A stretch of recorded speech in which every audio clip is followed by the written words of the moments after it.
Is India a good investor और is India a good financial planner as a country? अगर आप देखेंगे तो आप क्या बोलेंगे? इंडिया शायद एकमात्र ऐसी कंट्री है जहां पे इतने सारे लोग जो अपने 50s में रिटायरमेंट के पास है वो लोग लोन्स लेते हैं। और क्यों लोन्स ले रहे हैं? फाइनेंशियल प्लानिंग में किसी एक पर्सन को क्या सीखना चाहिए और कहां से शुरू करना चाहिए? You need like 4 to 6 months of your expenses saved up in a low volatile fund, जिससे अगर कभी लैपटॉप गिर गया तो आप एंजाइटी नहीं होगा। इंडिया को as a personal finance planner एक इंडिविजुअल आप कहां पर रेट करें? आज के दिन अगर आपको एक जूता खरीदना है तो भी आपको 12 महीने के किस्त में जूता भी मिल जाएगा। So India is going through a very big transition जहाँ पे पहली बार एक पूरे देश को इतने आसानी से लोन मिल रहा है। तो हम सबका दिमाग पूरा हिल चुका है। पिछले 10 साल में या 5 साल में रादर मैं बोलूं, कोविड के बाद बहुत ज्यादा एसयूवीज दिखती हैं मुझे। गाड़ी कैसे चूज करी जाती है? इंडिया का पहला वो साल था 40 साल लो में पहला साल जहां पे कोई और कंपनी की गाड़ी ने मारुति सुजुकी को बीट किया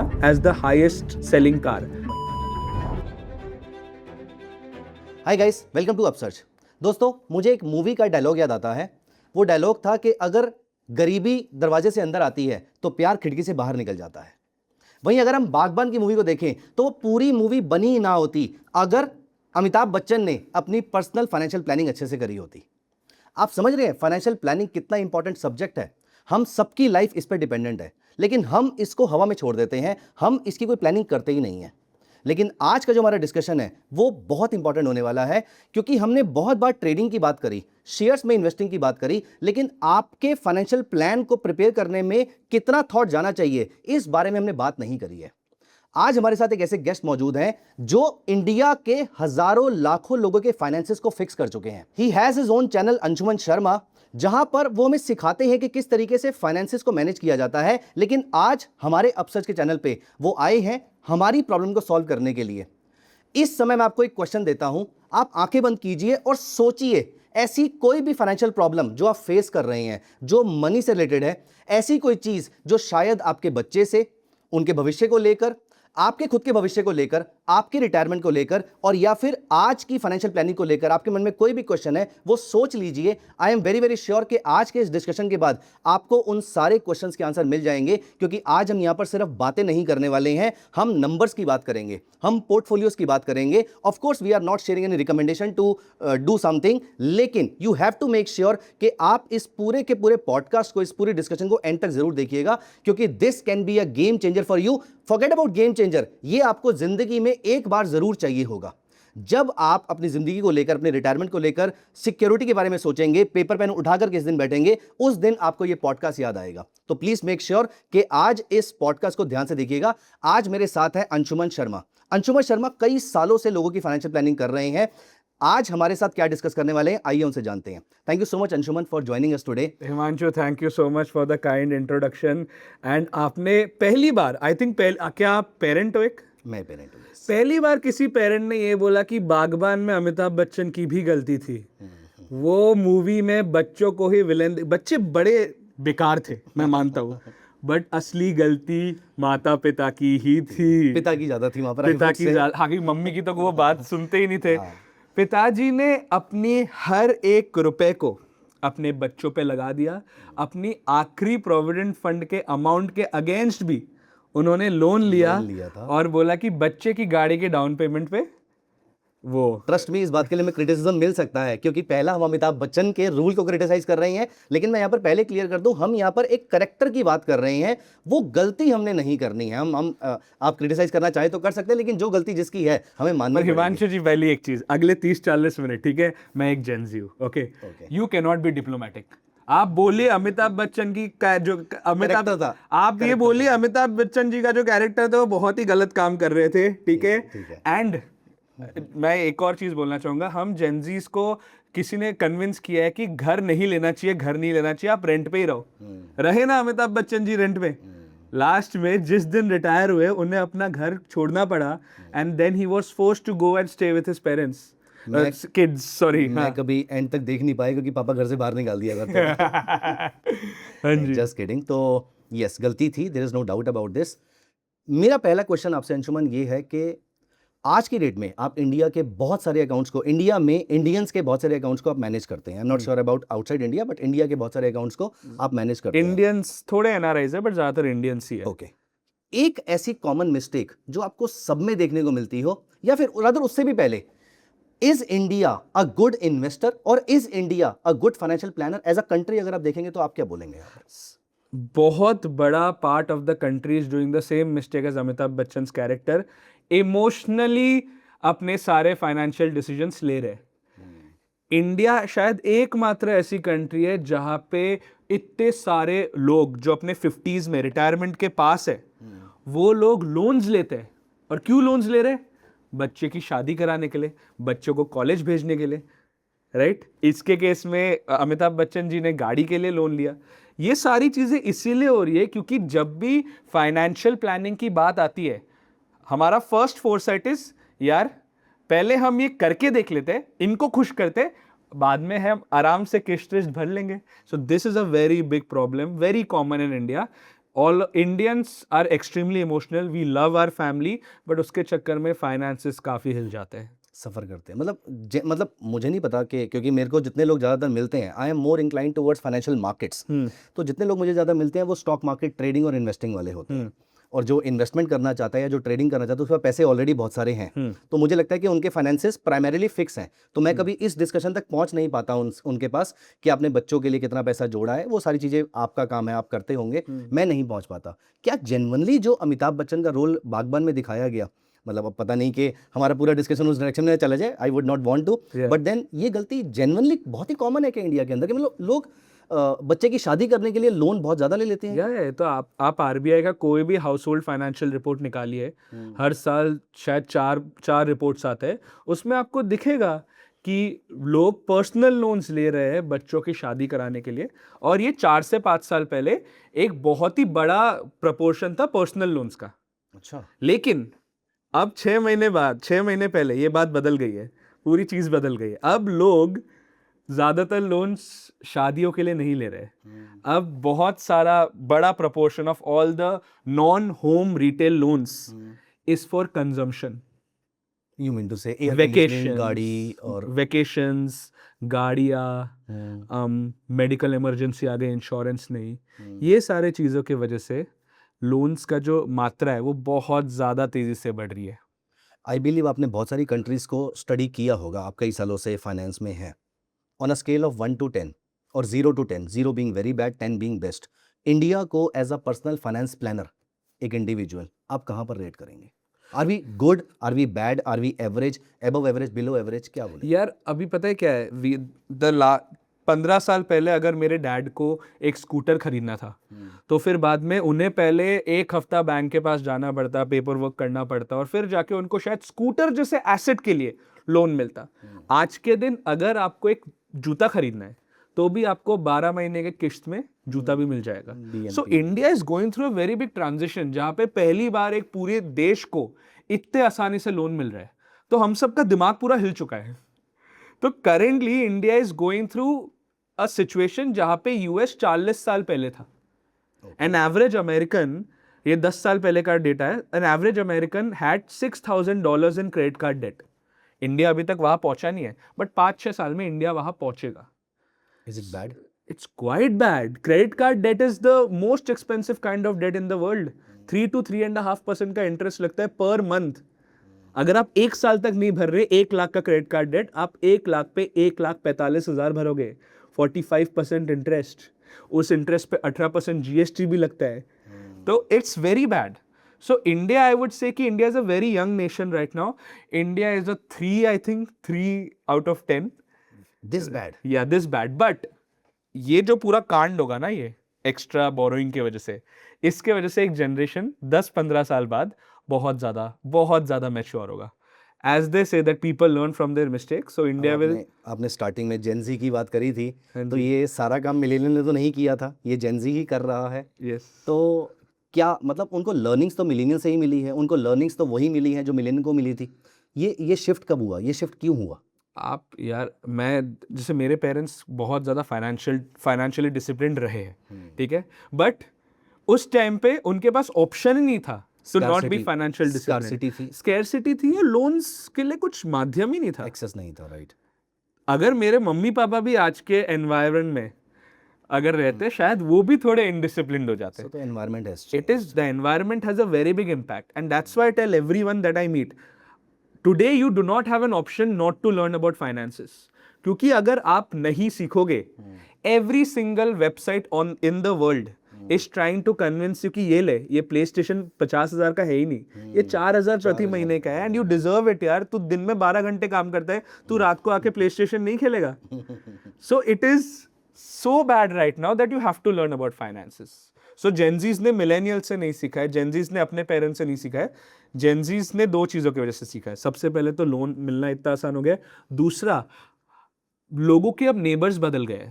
जब 20 साल पहले मम्मी पापा ने एक स्विफ्ट खरीदी थी, वो स्विफ्ट को चलाने में हम सबको बहुत मजा आता था क्योंकि मेरे सोसाइटी में सिर्फ ऐसी ही गाड़ियाँ थी, राइट. और हमारे सोसाइटी के ही नेबर्स हमारे नेबर्स थे. आज हम लोग 24 घंटे में से 3-4 घंटे इंटरनेट में बिताते हैं, और इंटरनेट में आपको कोई स्विफ्ट खरीदते हुए वीडियो आपको दिखेगी नहीं, एक्सट्रीम ही दिखता है. BMW, मर्सिडीज, ये तो सबको लगता है ये तो नॉर्मल है. वेकेशन में जाना, इंटरनेशनल वेकेशन में जाना in your 20s is normal, जिसके वजह से लोग लोन्स ले लेके अपने सारे सपने पूरे कर रहे हैं just to fit in. So 2 reasons, ease of access and social media usage, influence. Anshuman, हमें ये समझ में आया है या जितना मैंने पढ़ा है वो ये है कि इंडियंस प्राइमरीली इन्वेस्ट करते हैं या तो प्रॉपर्टी में या गोल्ड में या FD में. अपार्ट फ्रॉम दिस आप बहुत सारे लोगों से मिलते हैं, आप तो कई हज़ारों लोगों का अकाउंट भी हैंडल करते हैं. आप मुझे बताइए, चाहे कोई भी इंसान हो, एक मिडिल क्लास हो, लोअर मिडिल क्लास हो, हायर अपर क्लास से हो, इन तीनों चीज़ों के अलावा वो कहाँ पर इन्वेस्ट कर रहे हैं इस समय? लास्ट 10 सालों में एसेट्स काफ़ी फाइनेंशियलाइज हुए हैं. फाइनेंशियलाइजेशन एज इन मतलब कि लोग अब मार्केट्स, फिक्स्ड डिपॉजिट्स में भी पैसा डाल रहे हैं. सो म्यूचुअल फंड सही है. कैंपेन और सचिन तेंदुलकर, धोनी के एड्स बार बार देख के इंडिया म्यूचुअल फंड्स के साथ तो अब बहुत ज़्यादा कंफर्टेबल हो गया है. कंफर्टेबल टू द पॉइंट कि आज के दिन फॉरेन इन्वेस्टर्स इंडिया से पैसा निकाल भी रहे, फिर भी हमारा SIP बुक इतना ज़्यादा बढ़ गया है कि मार्केट्स इतना ज़्यादा नहीं गिर रहा जितना गिरना चाहिए. जितना वो गिरता अगर 10 साल पहले सेम हालत होती तो. हाँ, इस समय मार्केट 19,000 पे खड़ा होता शायद अगर SIP का बुक ना चल रहा हाँ, होता तो इंडिया में लास्ट 10 सालों में काफ़ी ज़्यादा बढ़ा है. इनफैक्ट कोविड के बाद जब मार्केट्स गिरे थे और जब इतना सारा पैसा इन सारे फिनटेक कंपनीज में आया था, every company did a good thing. उन लोगों ने लोगों को एडुकेट करना सिखाया कि यार इन्वेस्ट करो. वो 6% FD और 12% म्यूचुअल फंड में दिखने में कुछ डिफरेंस नहीं लगता, बट 10, 12, 15 साल में तुम्हारी जिंदगी बदल सकता है. The same 6% difference. So now तो people are very comfortable, at least in Tier 1 cities, to put 500,000, 1,500 in SIPs. वो तो आ गया बदलाव. बट इसके अंदर एक डेटा जो मैंने नोटिस किया वो ये है कि लास्ट टाइम भी जब मार्केट्स गिरी थी तो SIP बुक स्लो हो गई थी, लोगों ने रिडेम्पशन मारनी स्टार्ट कर दी थी. तो ये एजुकेशन आपको नहीं लगता कि लिमिटेड ही है? वो सिर्फ तब तक है जब तक मार्केट्स ऊपर जा रही हैं. जब मार्केट्स नीचे जाएंगी, एक्चुअल टेस्ट तो अभी भी इंडियंस का बाकी है कि जब मार्केट यहाँ से क्रैश करती हैं तब उस समय ये SIP बुक चलती रहती है या नहीं चलती रहती. क्योंकि मैंने अपने आसपास जितने मेरे म्यूचुअल फंड डिस्ट्रीब्यूटर फ्रेंड्स हैं उन्होंने मुझे बताया कि बहुत पूरा दिन उनका जा रहा था जब मार्केट्स क्रैश कर रही थी, या अगर आज हम जब बात करें तो पिछले 1.5-2 साल से मार्केट्स परफॉर्म नहीं कर रही है, तो लोग थोड़े थोड़े नेगेटिव होते जा रहे हैं कि मुझे SIP रोक देनी चाहिए या कंटिन्यू करनी चाहिए. आपको नहीं लगता कि लोग फिर भी सिर्फ ट्रेंड्स को ही फॉलो कर रहे हैं? जैसे लास्ट ईयर अगर हम बात करें, दिवाली के आसपास गोल्ड में बहुत ज़्यादा फ्लो आया था क्योंकि गोल्ड के प्राइस ऊपर चले गए. ऑफ कोर्स लोगों ने फिजिकल सिल्वर, ETF सब बाय करना शुरू कर दिया था क्योंकि सिल्वर ऊपर जा रहा था. जिस पर्सन को 4.25 लाख में सिल्वर अच्छी लग रही थी, उसको आज 2.5 लाख में क्यों नहीं अच्छी लग रही, अगर लोग इतने एजुकेटेड हो चुके हैं तो? ट्रू. ये दुनिया की इतनी अजीब बात है कि जो चीज़ चढ़ता रहता है उसी पे लोगों को इंटरेस्ट आता है, और जो चीज़ गिरता है वो कितना भी अट्रैक्टिव हो उस पर लोग ध्यान ही नहीं देंगे. For example HDFC, TCS, ITC, not a stock recommendation, ये तीनों के जो PE रेशियो और वैल्यूएशंस है वो आई थिंक हमने 19-20 सालों में कभी नहीं देखा. फिर भी लोगों को अभी भी US मार्केट का, कोई सेमीकंडक्टर का एक्सट्रीमली हाई वैल्यूड कंपनी, या फिर इंडिया में कोई ऐसा रिटेल चेन जो 200 PE में चल रहा है, उन्हीं में इंटरेस्ट दिख रहा है. क्योंकि प्रॉब्लम ये है, जैसे कि आपने कहा, एक्सपर्टीज या एक्सपीरियंस इतना ज़्यादा है नहीं. एक्सपीरियंस इतना ज़्यादा है नहीं, and a lot of people in India are not comfortable paying a fees to even get that expertise. Right. जैसे for the first time in a lot of time, in a long duration, I think इस महीने का data है, regular mutual funds का inflow direct mutual fund के inflow से बढ़ गया है। रेगुलर म्यूचुअल फंड मतलब म्यूचुअल फंड डिस्ट्रीब्यूटर्स के थ्रू जो लोग इन्वेस्ट करते हैं, वो क्यों हो रहा है? क्योंकि डायरेक्ट म्यूचुअल फंड इन्वेस्टर्स ज्यादातर कोविड के बाद आए, उन्होंने इतना खराब टाइम बहुत पहली बार देखा है, देखा ही नहीं है, देखा ही नहीं है। उनको लगता है मार्केट सिर्फ ऊपर ही जाती सिर्फ है। मार्केट ऊपर जाता है, तो उनको लगा कि जैसे ही गिरा उन्होंने लगा, नहीं नहीं नहीं यार, ये तो इतना अच्छा नहीं चल रहा, लेट्स स्टॉप बाइंग। वर्सेस जो एक म्यूचुअल फंड डिस्ट्रीब्यूटर है, which in India is a de facto financial planner as well, वो लोग अपने क्लाइंट्स को बता रहे हैं कि नहीं, आप ये समझो कि कल 2 साल पहले आईफोन 80,000 में मिल रहा था, आज वही iPhone same feature same camera 50,000 में मिल रहा है, तो आप अभी ज्यादा खरीदो, आपका डिस्काउंट चल रहा है। वो गाइडेंस मिसिंग है, and that is a problem with the internet. Like internet में सब लोग ये बोलते हैं कि डायरेक्ट म्यूचुअल फंड्स अगर आप करोगे तो आपका 0.2% बच जाएगा, और 0.2% से वो कई लाखों रुपए 10 साल के अंदर बच जाएंगे। वो ये नहीं सोच रहे, शायद, please correct me if I am wrong, बहुत सारे लोग शायद ये नहीं सोच रहे कि वो कमाने के लिए हम बचेंगे ही नहीं, क्योंकि जब ऐसा बुरा टाइम आएगा तो हम बाहर निकल चुके होंगे मार्केट से। Am I right in saying? True 100%। Kalpen Parekh जो डीएसपी के हेड है, उनका अभी 2021 में सबसे पुराना फंड करीब 27 या 30 साल हुआ था, कंप्लीट हुआ था। उन्होंने बोला इन 27 सालों में हमारे म्यूचुअल फंड ने करीब 17% का रिटर्न दिया एनुअली, बट इन 27 सालों में less than 27 investors stayed invested. 27 और 27%? 27 इन्वेस्टर्स स्टेड। गॉड। सब बोलते हैं कि तुम डायरेक्ट म्यूचुअल फंड में 30 साल इन्वेस्ट करो, उसमें तुम करोड़ रुपए बचाओगे, बट अगर तुम्हारे पास गाइडेंस ही नहीं है, तुम 30 साल कैसे इन्वेस्ट करोगे? और मैं यहाँ पे कोई प्रोपेगेंडा या फिर कोई ये नहीं बोल रहा कि रेगुलर फंड्स ही लो, मैं बोल रहा हूँ कि वो आधे % से अगर आप इन्वेस्टेड रहते हो, then it is totally worth it. Correct.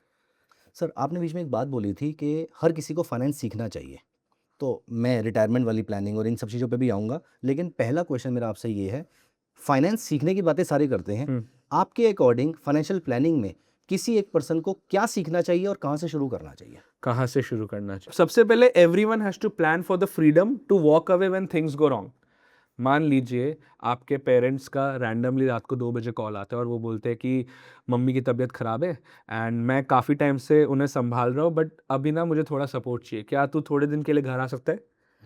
वो जब कॉल आता है तो लोगों को कई बार एक बहुत ही अनकंफर्टेबल रियलिटी पता चलती है कि आज के दिन मेरे पेरेंट्स सबसे ज़्यादा मुझे मैटर करते हैं, बट मेरे जॉब ने मुझे बांध के रखा है। They can not leave their job and go and be there with their family, क्योंकि उनके पास इतने भी सेविंग्स नहीं है कि वो 4-5 महीने अपने खर्चे मैनेज कर पाए। तो सबसे पहला, you need like 4 to 6 months of your expenses saved up in a low volatile fund, जिससे अगर कभी लैपटॉप गिर गया तो आप एंग्जाइटी नहीं होगा, अगर मम्मी पापा का कॉल आया तब आप एंग्शियस नहीं होंगे, you can be there when things go wrong. ये पहले से कि 6 महीने का expense, let us call it emergency fund, ये पैसा मेरा अलग से रखा होना चाहिए। अलग से रखना होना चाहिए। कहाँ पे रखा होना चाहिए? 2 उसके क्राइटेरिया है। सबसे पहला, बिल्कुल वॉलेटाइल नहीं होना चाहिए। अगर आप म्यूचुअल फंड में डाल रहे हो, आप मान लो आपने म्यूचुअल फंड में डाला 2 साल पहले से अभी तक तो कुछ रिटर्न आया नहीं है, वो नेगेटिव में ही चल रहा है, जब आप नेगेटिव में देखोगे ना, you won't be comfortable selling it, तो आप फंसा हुआ फील करोगे। सबसे पहले नो वॉलेटिलिटी। दूसरा, the money should hit your account in 24 hours। Okay. So some examples are flexible fixed deposit, arbitrage mutual funds, ये टैक्स एफिशिएंट होता है, ये इक्विटी के तरह ट्रीट होता है और उसमें रिटर्न्स वही 6 से 8% मिलते हैं, एफडी जितने मिल जाते हैं। एफडी जितने मिल जाते हैं। तो ये 2 अच्छे ऑप्शंस है। Liquid funds? Liquid funds if you are in the 10 or 20% tax bracket. Okay. हाँ जी, in a higher tax bracket it is not recommended. फिर तो आर्बिट्राज म्यूचुअल फंड्स ही करो। ओके, ठीक है। मैंने 6 महीने का एक्सपेंस, आपने बताया 6 महीने का, 6 महीने का 6 महीने का एक्सपेंस मैंने यहाँ पर साइड पे कर दिया। Now but next is health insurance. Okay. India में पब्लिक हेल्थ केयर सिस्टम को कोई ट्रस्ट नहीं करता, that is the sad reality. आप प्राइवेट हॉस्पिटल में ही जाओगे एंड आप सर मार्केट्स में रहते हो, आपको अपोलो हॉस्पिटल्स का तो पता ही होगा, one of India's biggest listed hospital chain. 2015 में एक दिन 2015 में 1 night at Apollo hospital costed 25,500।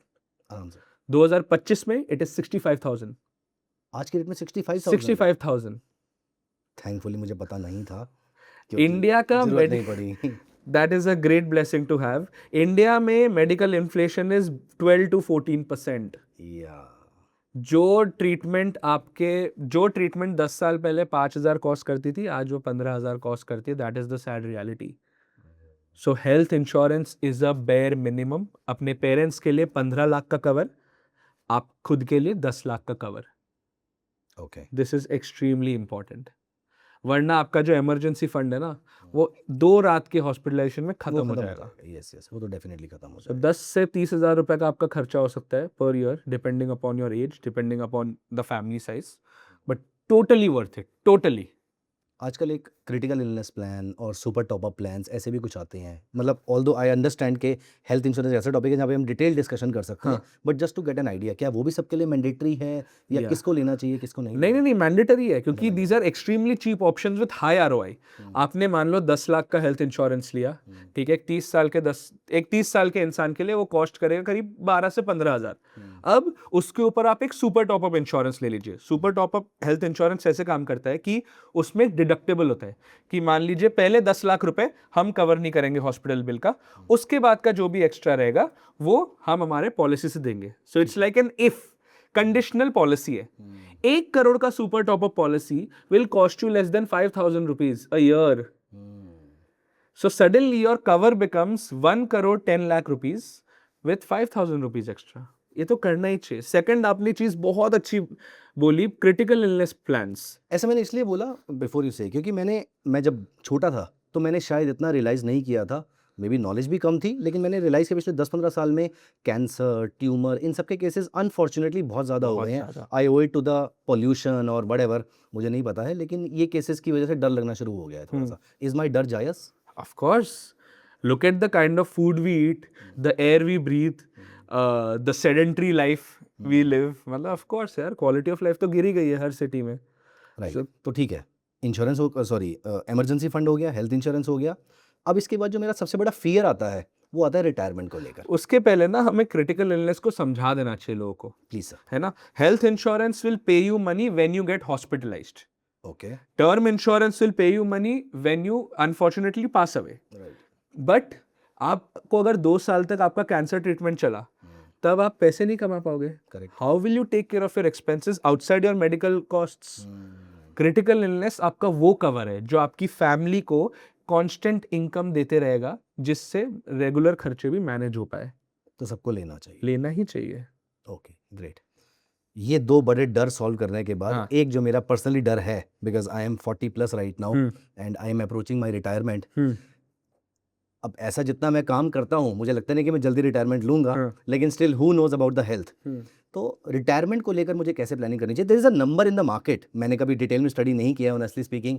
अभी कुछ एक बवाल भी हुआ था किसी एक वीडियो के ऊपर जहाँ पर 40 करोड़ की बात हो रही थी, समथिंग कॉल्ड फायर नंबर। क्या होता है ये fire number? So FIRE basically stands for Financial Independence and Early Retirement, FIRE, and it is basically the amount of money you need ताकि आपको कभी भी जिंदगी में कुछ काम ना करना पड़े, आपके उस पोर्टफोलियो से ही आपके सारे खर्चे मैनेज हो जाए। How relevant it is and how much should I be having it? People are extremely mad about this concept, but I genuinely feel that it is a bull run phenomenon. Right, ये 2020 से ही India में बहुत ज़्यादा popularise हो गया, बहुत सारे courses बिकने लगे, बहुत सारे वीडियोस बनने लगे कि कैसे आप 35-40 की उम्र तक रिटायर हो सकते हो, but it removes the actual equation and situations of life.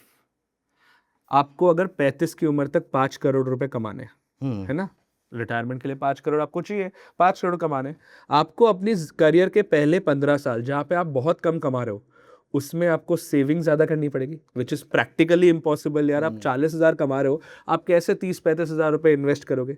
तो पहले तो नंबर्स ही बहुत ज़्यादा खराब है। Second, equation of retirement has flipped. अभी तक क्या है नॉर्मल रिटायरमेंट का इक्वेशन? आप 40 साल काम करते हो, 60 तक काम करते हो और आप 20 साल रिटायरमेंट में बिताते हो। तो 40 साल है पैसे बचाने के लिए टू फीड दोस 20 ईयर्स। इस फायर के कॉन्सेप्ट से, अर्ली रिटायरमेंट के कॉन्सेप्ट से, आप 15 से 20 साल काम करना चाहते हो और 40 साल उस पैसे से जीना चाहते हो। That math does not math.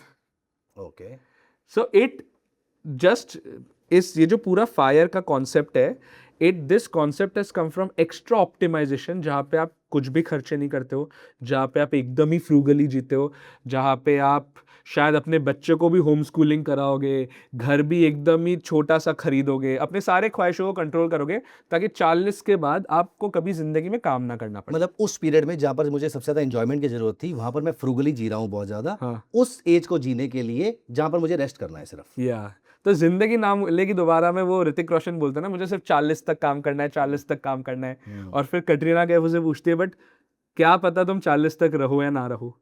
मुझे कैटरीना वाला पॉइंट अभी ज़्यादा अच्छा लग रहा है कि आप पहले अपनी लाइफ को एंजॉय करो। Like for example I will be very honest with you, हाँ। मैं 40 का हूँ, मेरा रिटायर होने का कोई मन नहीं करता। हम्म। और प्रॉब्लम ये नहीं है कि पैसे नहीं है, माइट बी मेरे पास उतना पैसा हो यहाँ पर, मैंने कभी कैलकुलेट नहीं किया उस पॉइंट ऑफ व्यू से, लेकिन मैं रिटायर होकर करूँ। पहला क्वेश्चन मेरा, मैं कल सुबह आज अगर रिटायर हो जाता हूँ, मैं कल सुबह करूँगा क्या? ट्रू। मैं 2 घंटे वॉक करके आ जाऊँगा। अभी मैं 1 घंटा करता हूँ, अभी मैं 2 घंटे कर लूँगा। अभी मैं आधा घंटा स्विमिंग करता हूँ, फिर मैं 1 घंटा 1.5 घंटा कर लूँगा। बाकी टाइम क्या? ट्रू। टीवी देखूंगा, जो मैं अभी नहीं देखता, जिसमें मेरा कोई बहुत ज़्यादा इंटरेस्ट नहीं है। मैं फाइनेंस का हूँ, लेकिन मैं फाइनेंस के चैनल्स नहीं देखता वहाँ पर, कि मैं टीवी पे जाके CNBC वगैरह नहीं देखता। जितने मेरे व्यूअर्स हैं वो जानते हैं उसको। तो मैं करूँगा क्या? सबसे बड़ा क्वेश्चन तो मेरा ये है यहाँ पर। सही बात है। तो आपके अकॉर्डिंग फायर कॉन्सेप्ट जो है वो आउटडेटेड है, बुलशिट है, या it is BS, it is definitely BS। And वो इतना ज़्यादा पॉपुलर इसलिए हुआ है because unfortunately a lot of people do not like their work. That is a very big problem. Like ये बहुत बड़ा पॉइंट है, क्योंकि आई लाइक माई वर्क। या एक अभी ग्लोबल वर्क रिपोर्ट आई थी 2024 की, आप इधर लिंक भी कर दीजिएगा। उसमें ये था कि 94% of Indians do not like what they are doing and they are because of that they are suffering. My only point is instead of doing something that you don't like and उसके साथ साथ आप उस काम को बचने के लिए आज भी enjoy नहीं कर पा रहे क्योंकि आप बहुत ज़्यादा पैसा बचा रहे हो, why don't you focus some time to figure out what you like और to work towards it. to work towards it? जैसे for example MBA को सब गालियाँ देते हैं but MBA is a great way to pivot।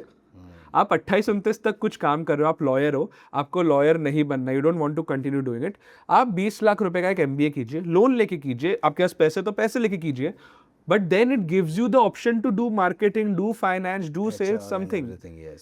सो अगर आप stuck हो, rather than going for that 5 crore rupees, 10 crore rupees and making you more unhappy, why don't you try finding work that makes you energized? If not FIRE, FIRE, then what?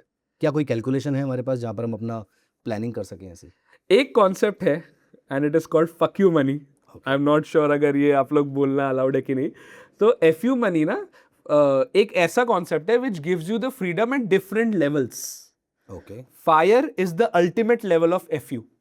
Okay it gives you the freedom to say FU to the concept of work and earning money. आपके पास इतना पैसा है कि आपको काम ही करने की जरूरत नहीं है, ओके बट वो एक पिनेकल है। That's like where Virat Kohli is right now, he has ultimate freedom. But Virat Kohli पहले अपने स्कूल के लेवल का बेस्ट प्लेयर बना, फिर अपने दिल्ली का बेस्ट प्लेयर बना, फिर IPL का बेस्ट प्लेयर बना, so on and so fourth. वैसे ही FU money is just different levels of freedom that you achieve by constantly progressing your savings and investments. Okay So it is like a stepping stone. Okay And the beauty about this is that you are not constantly and the beauty about this concept is that you are not constantly chasing a star, a north star, which is always far-fetched. Okay 28 की उम्र में आप कितना ही बचा लो, 10 crore will always look far-fetched. Correct. But अगर आप वो आपके पास इतने पैसे हैं कि now you have the freedom to choose your work, that is a very big freedom. I can take a break for maybe an year or 2 from the current work and I can choose some other work. या Okay. So that उस freedom के लिए आपको 10 करोड़ रुपए नहीं चाहिए, नहीं चाहिए। आपको अपनी 1 साल की सैलरी चाहिए या 1.5 साल की सैलरी चाहिए, कुछ भी चाहिए। अगर आपके पास उतना पैसा भी है, you have enough freedom. So FU एक ऐसा कॉन्सेप्ट है जिसके बारे में मैं बहुत ज़्यादा पैशनेट हूँ, because just like you said I also never want to retire early.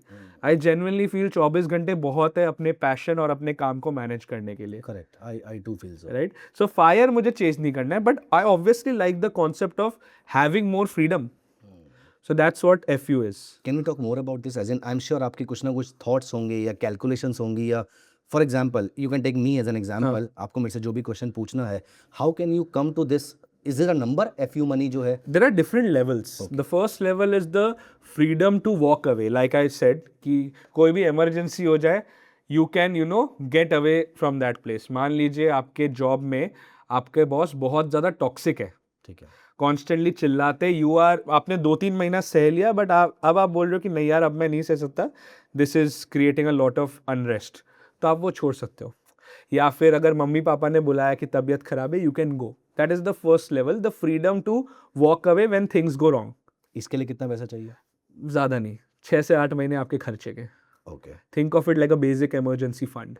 Okay But that emergency fund is an emergency fund. It is not money needed to buy an iPhone. वो आप तभी touch करोगे जब चीज़ें सही में बहुत ज़्यादा सर के ऊपर पानी चल जाए. That's the first level. Can we say emergency fund जो हमने बनाया था उसको साइड पे रख दें. Apart from this we can have one more kind of that fund, let's call it walk away money. तो अगर ये पैसा भी मैं इकट्ठा कर लेता हूँ तो मैं लेवल 1 ऑफ दिस आपके कॉन्सेप्ट पे पहुंच जाता हूँ. Yes. Can I say that? Yes, yes, Okay, yes. okay. Done. ठीक है. फर्स्ट लेवल हो गया. दूसरा लेवल है, मान लीजिए हिमांशु अभी तो आपको अपना काम पसंद है, बट मान लो आपको अपना काम नहीं पसंद. इट्स संडे नाइट, आप ऐसे टीवी देख रहे हो, आप टीवी देख भी रहे हो फिर भी आपको कुछ मज़ा नहीं आ रहा, क्योंकि आपको डर लग रहा है कि कल सुबह उठ के मुझे एक ऐसा काम करना पड़ेगा जो नौकरी तो ठीक है बट मुझे अब मज़ा नहीं आ रहा. But you also cannot leave that job because you do not have enough savings. And I have liabilities and You have liabilities and you have everything. So ये जो सेकेंड लेवल ऑफ FU है वो आपको freedom देता है to actually be in the offense कि अगर मुझे अपना करियर चूज करना है तो मैं थोड़ा टाइम निकाल के, थोड़ा टाइम क्विट करके I can actually figure out your upskilling या फिर your pivot moves, take my time and then choose a job. So it gives a freedom to actually say no to a job जहाँ पे आपको 5 days a work office में बुलाते हैं और आपको तो रिमोट ही काम करना पसंद है, तो वो वाला फ्रीडम दिया जाता है. तो ये थोड़ा सा एक ऊपर का लेवल हो गया पहले वाले लेवल से. The freedom to choose. Kind of अगर मैं वहाँ पर 6-8 महीने की बात कर रहा था तो यहाँ पर मुझे साल 2 साल के आसपास के और एक्सपेंसेस चाहिए होंगे मुझे. Is it like this? Yes yes. And अब ईयर ऑफ सैलरी, 1 साल की सैलरी आपको चाहिए to reach level 2 of FU money. यहाँ पर एक प्रॉब्लम नहीं है. फॉर एग्जाम्पल ज़्यादातर लोगों के पास मान लो वो पैसा है भी. हाँ. अब अगर वो पैसा आ जाएगा मेरे पास, मान लेते हैं कि मेरे पास इमरजेंसी फंड है, हेल्थ इंश्योरेंस है, एक एक्स्ट्रा इमरजेंसी फंड लेवल 1 का भी मैंने इकट्ठा कर लिया, मैंने कुछ और पैसे इकट्ठे कर लिए क्योंकि आज हमारे पास हाई पेइंग जॉब्स है. अब मेरे बॉस ने मुझे कुछ भी कहा, मैं इमीडिएटली जॉब छोड़ के आ गया. नाउ आई एम रियलाइजिंग कि ये तो गलती कर दी मैंने, तो मैं तो इस फंड को जल्दी से यूज़ कर लूँगा फिर.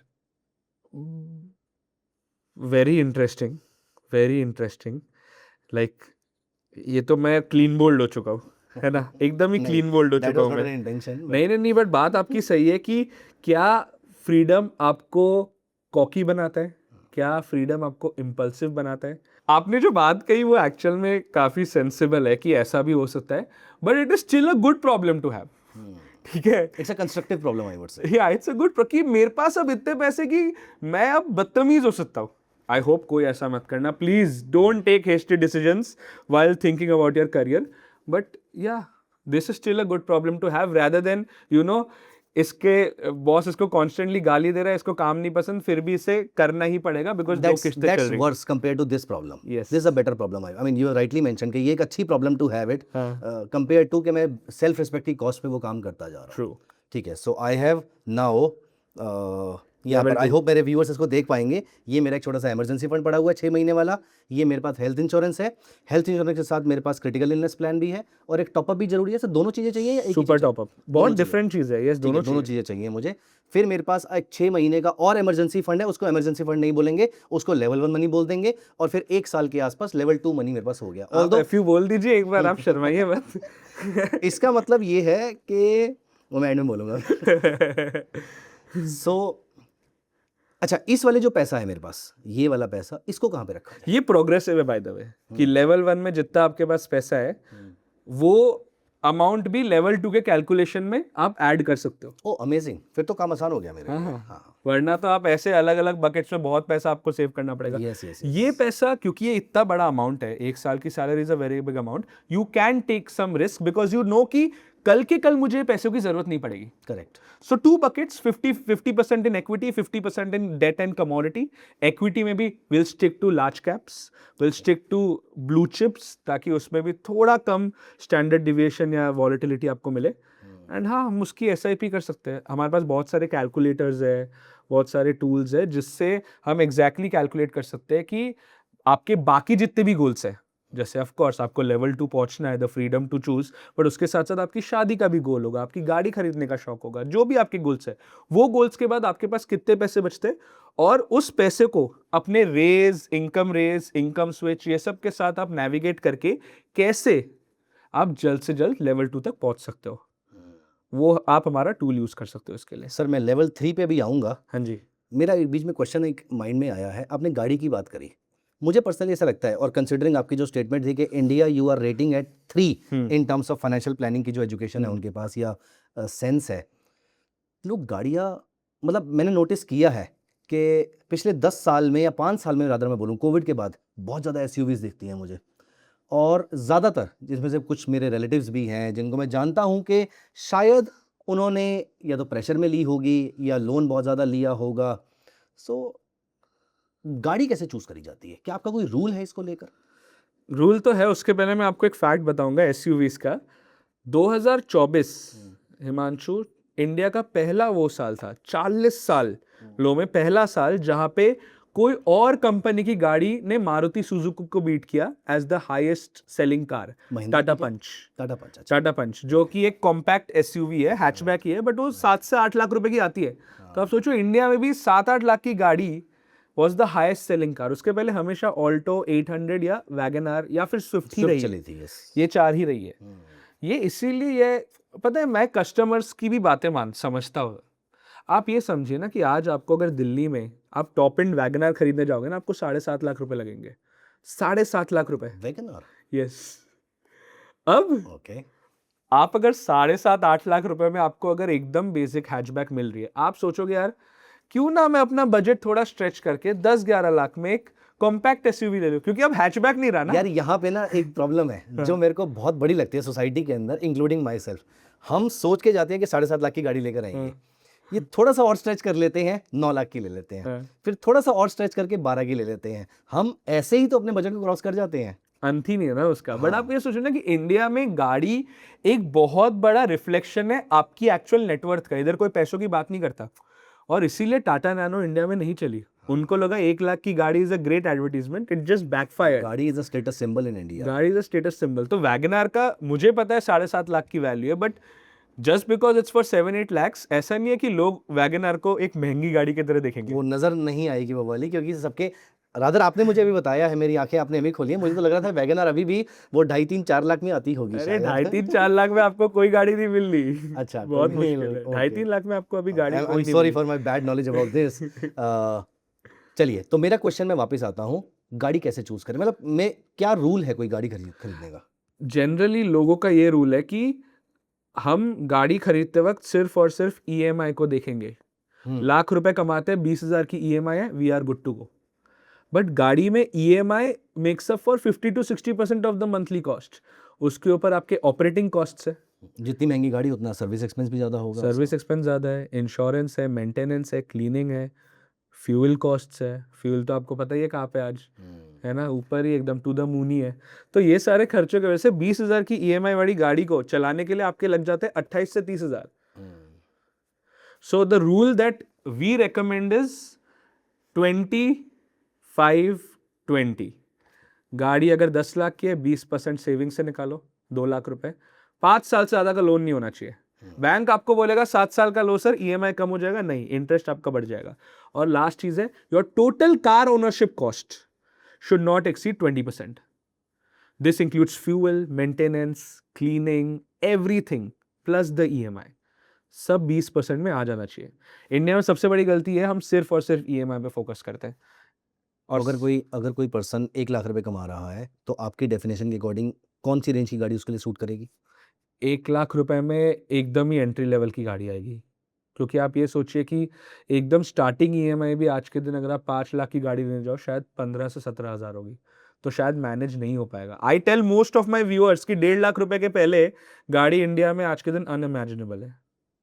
And I have seen people driving a good SUV at a salary of around 1 to 1.5 lakh rupees. 1 to 1.5 तो आपने बहुत ज्यादा बोल दिया। दिल्ली में मेरे आसपास कई लोग 55,000 रुपए कमाते हैं, and they drive a second hand EcoSport, a second hand Skoda. तो that is not wise use, 100% not. Not wise. Cool, great, that was a very good insight.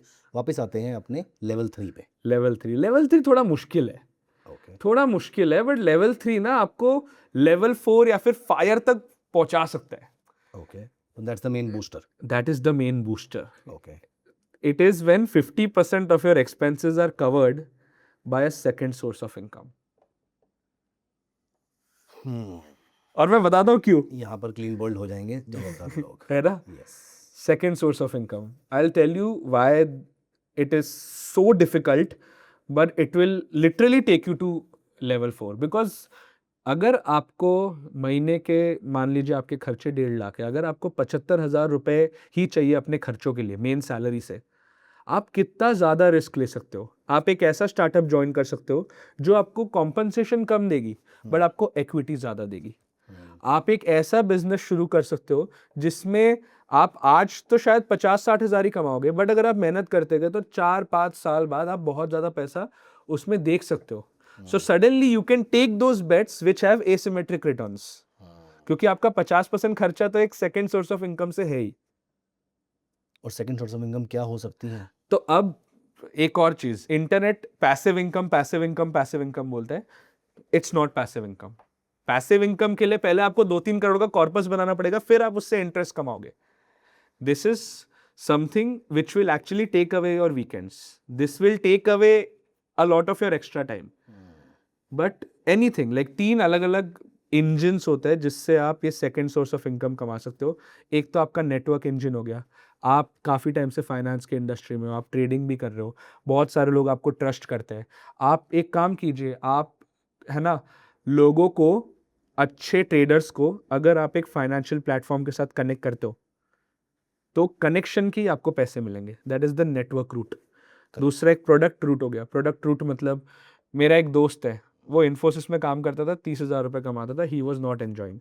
2019 में जब पबजी बहुत ज़्यादा पॉपुलर हुआ तो पबजी में gyroscope होता है ना, जो फोन्स में होता है, वो महंगे फोन्स में हुआ करता था। तो उन्होंने एक ऐसा ऐप बनाया which is like a digital gyroscope for PUBG, और फिर वो ग्लोबली लॉन्च कर लिया, और हर हफ्ते उसको मेंटेनेंस लगता है। इंडिया में तो वो चला नहीं क्योंकि इंडिया में हर स्मार्टफोन में गायरोस्कोप आ गया, बट ये साउथ ईस्ट एशियन कंट्रीज में काफ़ी चलने लगा।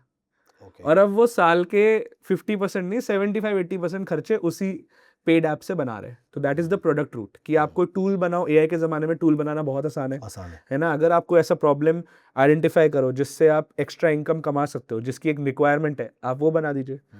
ये हो गया प्रोडक्ट रूट। और तीसरा हो गया एक्सपीरियंस स्लैश कॉर्पोरेट रूट। तो जैसे आपने देखा होगा, गूगल के कई सारे एम्प्लॉयज है, राइट, वो कोहोर्ट्स चलाते हैं, कोर्सेस चलाते हैं, teaching people how people can become employees of Google. Right. तो इसमें बेसिकली है कि आप एक डोमेन के अथॉरिटी बन गए, एक्सपर्ट बन गए, और वो एक्सपर्टीज को यूज करके आप मोनेटाइज कर पा रहे हो। टॉपमेट जैसे भी बहुत सारे प्लेटफॉर्म्स है जहाँ पे लोग 1:1 मीटिंग के लिए भी 3,000, 4,000, 5,000 रुपए दे रहे हैं। तो ये 3 रूट्स है, product, network and the last one is expertise. ये तीनों इंजन में से आप एक यूज करके 50% इनकम तक पहुंच सकते हो। This is not easy. मैं इसी स्टेटमेंट में आने वाला था, मेरा अदर यही बोलने वाला था, this is a very time taking process. Yes. Overnight नहीं हो पाएगा। नहीं हो पाए, ओवरनाइट कैसे हो पाएगा? एज इन कि आपको कई सालों का एफर्ट लगेगा उसमें। Yes, right. बट अब मैं प्रपोजिशन तो आप सुनो हिमांशु जी, आपकी जिंदगी के 50% खर्चे हर महीने के वो एक इनकम चला लेगा। पहले 4-5 साल mentally very free, so free. और ये मैं अपने एक्सपीरियंस से बता रहा हूँ। हम लोग ने भी कंटेंट बना बना के, people trust us and people think कि हम जो इंश्योरेंस का इंफॉर्मेशन देंगे वो लोग ब्लाइंडली ट्रस्ट कर सकते हैं। उसके वजह से we have an insurance company जहाँ पे हम कंटेंट बनाते हैं और उस कंटेंट से नेटवर्क जाता है। एंड उसके वजह से Himanshu ji, I can take bets, and this is not to boast, you know, to gloat or anything. Gloat is the right word. This is not to gloat or anything, but when you have the freedom to say no to money today for something 10x 10 years later, that's a very good freedom, very good power. Yes, that's a power in itself. That is a power, Right. This is level 3. So Freedom to say yes to future money rather than today's money. I think यहाँ पर बहुत सारे लोग struggle करेंगे, but I just hope कि ये सुनने के बाद बहुत सारे लोगों को आइडिया मिले और वो इंट्रोस्पेक्ट करें आज जाके कि ऐसी कौन सी चीज़ है या ऐसा इसमें से कौन सा रूट है जो वो फॉलो कर सकते हैं। और इसमें इंडस्ट्री लेवल इंट्रोस्पेक्शन करना पड़ेगा आपको कि मान लीजिए आप फाइनेंस में हो, फाइनेंस में direct selling agents is a very big industry. Every bank, every company wants people who can get them clients. तो फाइनेंस वाले डीएसए कर सकते हैं। फिर बाद में मान लीजिए आप 15 साल से एक ही इंडस्ट्री में काम कर रहे हो एंड आपने जो भी कंपनी में काम किया उस कंपनी में लोग आपको पसंद करते हैं। You connect with a headhunter, an agency which helps people recruit, helps company recruit. आप उनको बोलिए कि मेरे इंडस्ट्री में अगर आपको कोई भी अच्छा कैंडिडेट चाहिए, मैं आपको I will provide you and you get 1 month of salary for that. तो ये सब टाइम लगेगा but the benefit is amazing. But ये काम भी वही लोग कर पाएंगे जो पहले वाली जॉब को एंजॉय कर रहे हैं, क्योंकि वही तो वहाँ पर रिसोर्स पर्सन की तरह रोल प्ले करेंगे। जो पुरानी जॉब को एंजॉय नहीं कर रहे हैं उनके लिए तो बहुत मुश्किल रहेगा ये। ऐसा नहीं है, okay, money is also very good motivator. जैसे I know a lot of, absolutely right, completely agree, completely. मैं इस एंगल को बिल्कुल मिस कर गया था। Money is a very good motivator. जैसे मेरे फ्रेंड्स हैं, उनकी कंपनी में ऐसा था, इंटरनल रेफरल पॉलिसी थी। अगर आप एक कैंडिडेट लाते हो और वो कैंडिडेट 3 महीने से ज़्यादा टिकता है तो पहले कैंडिडेट में आपको PS5 मिलेगा, दूसरे कैंडिडेट में आपको 1 लाख रुपए का कॉफी मशीन मिलेगा और तीसरे कैंडिडेट से आपको 1.5 से 2 लाख रुपए हर सक्सेसफुल कैंडिडेट में कैश प्राइज मिलेगा। ओह अमेजिंग।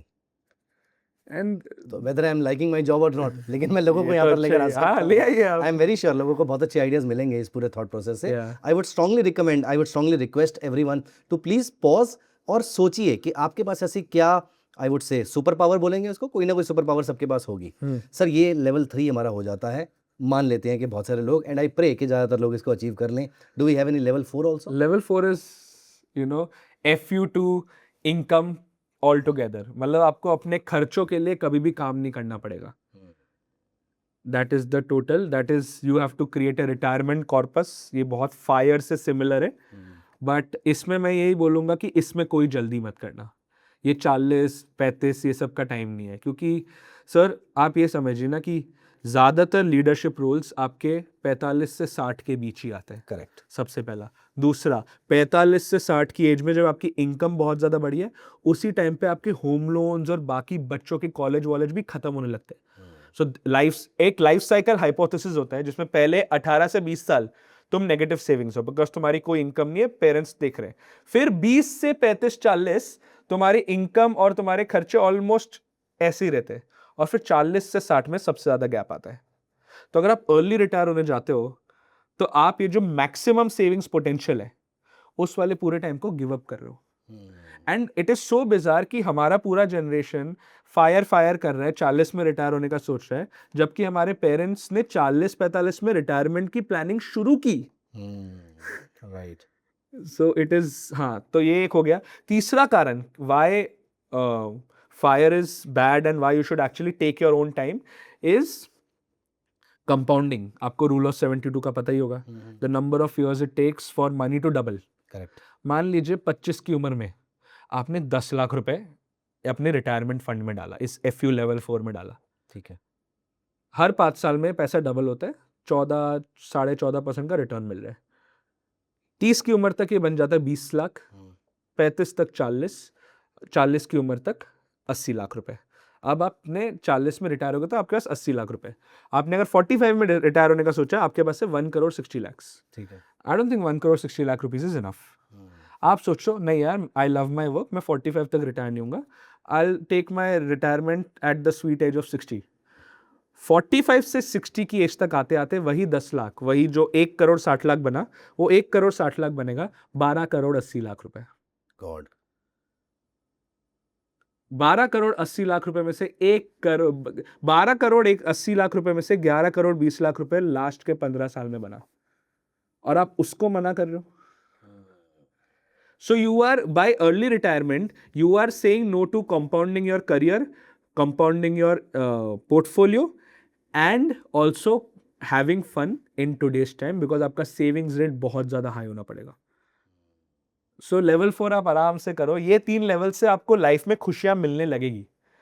पहले लेवल से आप सो पाओगे आराम से कि नहीं यार कल कुछ गलत होता है, आई एम सॉर्टेड। दूसरे में वही अपने आप में बहुत बड़ी खुशी है, बहुत बड़ी खुशी है। दूसरे लेवल में यू हैव द पीस की यार पता है आई नो कि अगर मुझे कोई काम अच्छा नहीं लगे ना, I will take my sweet time to find the next job. तीसरे लेवल पे आपको पता है कि आज मेरी सैलरी अगर कम भी हुई ना, I am working towards something which will make a lot of money in the future. अब ये अप्रेजल साइकिल खत्म हुई है, बहुत सारे लोग जो पुराने फ्रेंड्स हैं वो खुश नहीं है, लेकिन if they have these kind of levels in place तो वो दुखी होने की जरूरत ही नहीं है कि वो एक साल है, कोई बात नहीं, अगले साल उसको रिकवर कर ले। Very nice, that's a very very interesting concept I would say. Sir एक question completely different from this. बोलिए। कुछ क्वेश्चन मैं आपके लिए, ये तो हमारा जो कितना डिस्कशन था वो इम्प्रॉम्प्टू था, लेकिन कुछ क्वेश्चंस ऐसे थे जो मेरे माइंड में कई सालों से बिल्ड हो रहे हैं, वो मैं आपसे पूछना चाहूँगा। पूछिए। बहुत सिंपल क्वेश्चंस हैं, might be very basic for you but I want to understand the country. For example, क्योंकि आप बहुत सारे टाइप के लोगों से डील करते होंगे, बहुत सारे टाइप के क्लाइंट्स होंगे आपके, कौन से लोग फाइनेंशियल प्लानिंग के पॉइंट ऑफ व्यू से ज़्यादा गलतियाँ करते हैं, मिडिल क्लास पर्सन और जनरली द वेल्दी क्लास? तो जनरली जितने भी ज़्यादातर मेरे वेल्दी क्लाइंट्स हैं, दे आर क्वाइट यंग, काफ़ी ज़्यादा यंग है और उनका न्यू मनी है, राइट? तो वो लोग तो opposite of what people would expect, they are actually quite scared of कि आज पैसा हमने कमा लिया है बट पता नहीं है पैसा कितने दिन आते रहेगा। सो दे आर क्वाइट स्केर्ड, तो इनकी सेविंग्स रेट काफ़ी हाई होती है। Is it because of some industry they belong to? Yes. So most of my HNI clients are in the entertainment space. Okay. Content creators, comedians, उसके बाद आपके podcasters, ये सारे लोग हैं। तो because इनमें shelf life थोड़ी लिमिटेड होती है, it's not like a corporate career जहाँ पे आप 40 साल कॉन्स्टेंटली काम कर ही पाओगे। आप आज हो, शायद 5 साल बाद आपका करियर एग्जिस्ट ही ना हो। तो ऐसे केस में because of the industry and because of its volatility, people are quite scared here, and that's why वो लोग अपना सेविंग्स काफ़ी करते हैं। अब उनको सेविंग्स के अलावा कुछ आता नहीं है, इन्वेस्टमेंट्स वगैरह आता नहीं है, but then they have the foresight to actually hire professional help, and then once we get on board, help करना बहुत आसान हो जाता है क्योंकि उनके पास एक प्रॉब्लम ऑलरेडी सॉल्व है, वो लोग खर्चा कम कर रहे हैं। ये चीज़ है। मिडिल क्लास में अभी प्रॉब्लम ये हो रही है, मिडिल क्लास में यंग बच्चों में, यंगस्टर्स में ये हो रही है कि everything is being purchased via EMI। Delayed gratification का कॉन्सेप्ट ही नहीं है, इंस्टेंट ग्रेटिफिकेशन चाहिए। आईफोन ऐसा लगता है कि अब होना ही पड़ेगा। आईफोन 25 की उम्र में चाहिए, भले हम 40,000 रुपए कमा रहे हैं। How does that even make sense? Same जैसे मैंने आपको बोला था, पैसा बाजार का एक रिपोर्ट आया था, 27% of people in that survey said that they took personal loans for vacations. It is so weird. आप 7 दिन के थाईलैंड ट्रिप के लिए 3 साल की EMI भर रहे हो, तो ये प्रॉब्लम हो रही है। और ये इसीलिए हो रहा है क्योंकि प्लेटफॉर्म्स आपको कन्विंस कर रहे हैं दैट EMI ही तो है, छोटा सा अमाउंट है, टेंशन ना लो। अंशुमन, यहाँ पर बस एक लास्ट में मैं आपसे 2 क्वेश्चंस और पूछूंगा, अगर वो एक ही क्वेश्चन के 2 पार्ट्स हैं। हाँ। आपने हमें बहुत ही ब्यूटीफुली बताया कि किसी को अपने लिए गाड़ी कैसे चूज करनी है। हाँ। यहाँ पर 2 चीज़ें बस मेरी और हैं, किसी को अपने लिए हेल्थ इंश्योरेंस कैसे चूज़ करनी है और किसी को अपने लिए टर्म इंश्योरेंस कैसे चूज़ करनी है, क्योंकि रूल्स होते हैं या वो पर्सनल प्रेफरेंसेस होती हैं? नहीं, रूल्स होते हैं। पहले तो कवर हेल्थ इंश्योरेंस का आ गया, ठीक है। 15 लाख रुपए सीनियर सिटीजन्स, 10 लाख रुपए यंग लोगों के लिए। ऑनेस्टली स्पीकिंग, मैं जब आपने ये बात बोली भी थी, ये क्वेश्चन में वापस इसलिए आया हूँ क्योंकि मैं, please correct me if I am wrong, मुझे लग रहा था जब आपसे डिस्कशन हुई कि नंबर बहुत छोटे हैं, तो am I right in saying so? Am I उसके रॉन्ग? साथ आप सुपर टॉपअप भी ले सकते हो ना। माई इशू इज, अगर आप सीनियर सिटीजन का आज के दिन 15 लाख रुपए का भी हेल्थ इंश्योरेंस लेने जाओगे, that will cost you 40,000 rupees per year. Yes it is. तो अगर आप 50 लाख का लेने जाओगे, वो 1.5-2 लाख रुपए हो जाएगा। It will be a very high amount. तो इसीलिए आप अब हर साल तो हॉस्पिटलाइज नहीं होंगे, तो आप सुपर टॉपअप ले लीजिए उसी के ऊपर, और वो एक छोटे से अमाउंट में आता है। तो 15 लाख के आसपास का base cover base plus super top up, और अपने लिए 10 लाख का 10 लाख और super top up. Yes. Okay ठीक है। उसके साथ साथ कंडीशंस होते हैं हेल्थ इंश्योरेंस में। सबसे पहला, उसके साथ साथ हेल्थ इंश्योरेंस में ना बहुत ज़्यादा क्लॉजेज होते हैं हर टाइप के इंश्योरेंस में। सबसे पहला तो हो गया आपका डिजीज़ वाइज लिमिट्स होती है। मान लीजिए आपके इंश्योरेंस का कवर है 10 लाख रुपए, बट पॉलिसी के ब्रोशर में लिखा हुआ है कि कैंसर अगर का ट्रीटमेंट होगा तो हम 1 लाख ही देंगे, रोबोटिक सर्जरी में हम 50,000 ही देंगे, नी रिप्लेसमेंट में हम 25,000 ही देंगे। अब ये सारे अगर ऐसे क्लॉजेस है, डिजीज वाइज लिमिट्स है, तो फिर आपका 10 लाख का कवर एक्चुअल में 10 लाख का है नहीं। तो जब भी आप कोई पॉलिसी ले रहे हो, उसमें ऐसी कोई लिमिट्स होनी नहीं चाहिए, पहली चीज़। दूसरी चीज़, हर हॉस्पिटल बिल का 10 से 15% जाता है नॉन मेडिकल आइटम्स में। करेक्ट। आ गया सिरिंजेस हो गया, ग्लव्स हो गया, पीपीई किट हो गया। और मेजर हेल्थ इंश्योरेंस कंपनीज के जो पॉलिसीज होते हैं उसमें ये कंज्यूमेबल्स कवर्ड नहीं होता। राइट। तो आपको ये भी ट्राई करना है कि आपकी पॉलिसी में नॉन मेडिकल आइटम्स भी कवर्ड हो। कूल। तीसरी चीज, नो रूम रेंट रिस्ट्रिक्शंस। कई सारे पॉलिसीज में ऐसा लिखा होता है कि रूम का जो रेंट है that is subjected to 1% of the sum assured. 10 lakh के इंश्योरेंस में 10,000 का ही रूम मिलेगा। अब लोगों को लगता है ठीक है ना, अगर 10,000 का रूम हमें अच्छा नहीं लगा हम 12,000 का ले लेंगे, 2,000 खुद के पॉकेट से देंगे।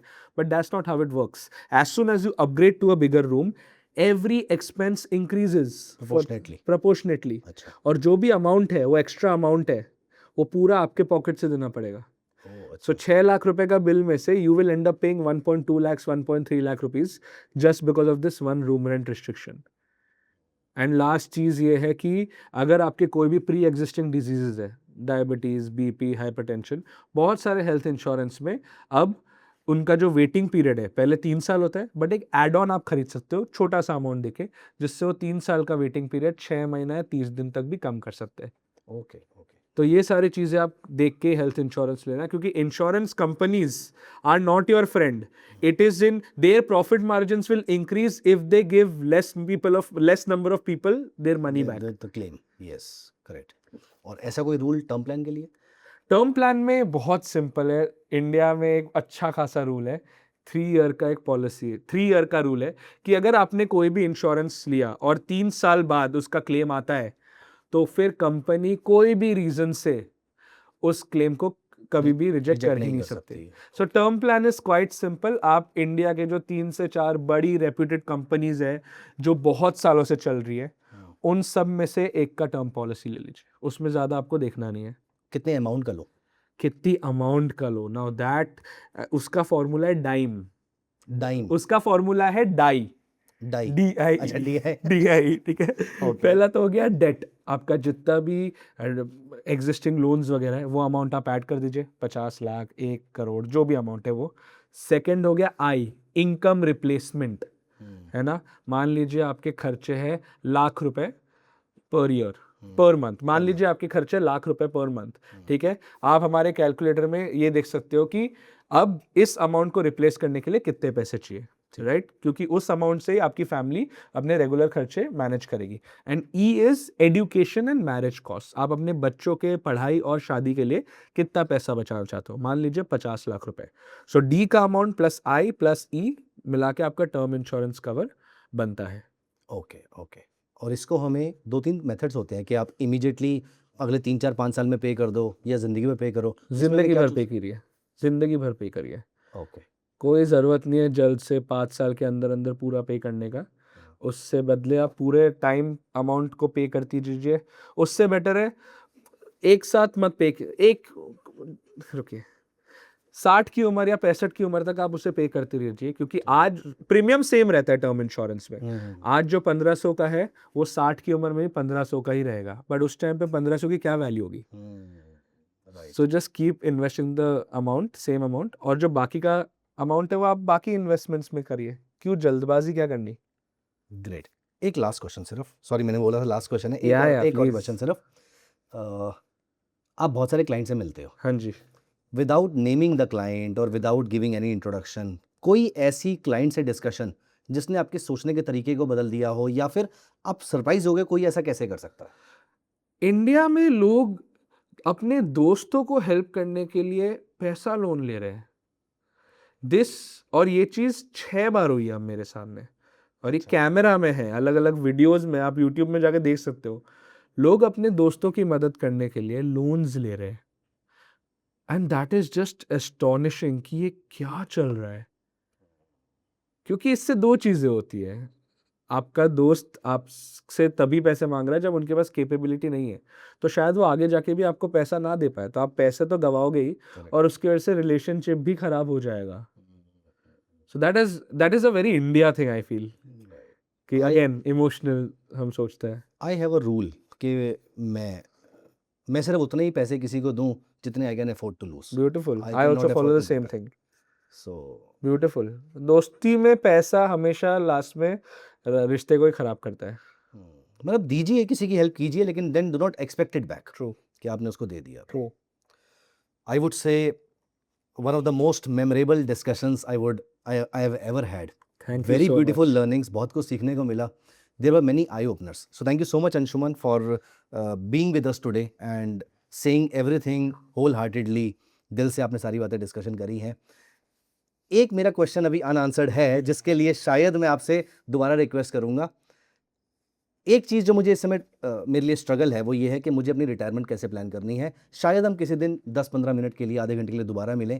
ज़रूर. और अगर आपके पास टाइम हुआ तो ज़रूर. मैं एक अपना बेस केस या किसी का बेस केस लेकर हम ये शो करना चाहेंगे अपने व्यूअर्स को कि रिटायरमेंट की प्लानिंग कैसे करनी है. नहीं 100% मुझे आपसे बात करके बहुत अच्छा लगा. You are a fantastic host thank you. And I am looking forward to the retirement conversation. Sure. Thank you so much guys. I am very very sure कि आपके लिए भी बहुत सारी चीज़ें जो है वो आई ओपनर का काम किया होगा इस पॉडकास्ट ने, इस डिस्कशन में. ट्रस्ट मी, मुझे ऐसा लगता है कि आपको इस पॉडकास्ट को एक बार नहीं, कम से कम 2 से 3 बार देखना चाहिए. बहुत सारी चीज़ें ऐसी हैं जो बार बार क्लियर होंगी. प्लीज़ मेक श्योर कि आप इस पॉडकास्ट को लाइक कर दीजिए सो दैट ऐसी डिस्कशंस आपके साथ हम और लेकर आ पाएँ. चैनल सब्सक्राइब कर लीजिए और आपकी कुछ ऐसी पर्सनल फाइनेंशियल प्रॉब्लम्स हैं जो आप हमारे साथ कॉमेंट्स में डिस्कस कर सकते हैं. अगर पर्सनल है तो फिर मैं आपको रिक्वेस्ट नहीं करूंगा, लेकिन अगर कोई ऐसी डिस्कशन है जो आप पर्सनली शेयर कर सकते हैं हमारे साथ, प्लीज़ उनको कॉमेंट में जरूर लिखिएगा. I will try to get those answers from Anshuman sir. मिलते हैं अगली वीडियो में. Bye bye. Take care of yourself. जाने से पहले वीडियो को लाइक कर दीजिएगा. Bye bye. Thank bye you so much. Bye.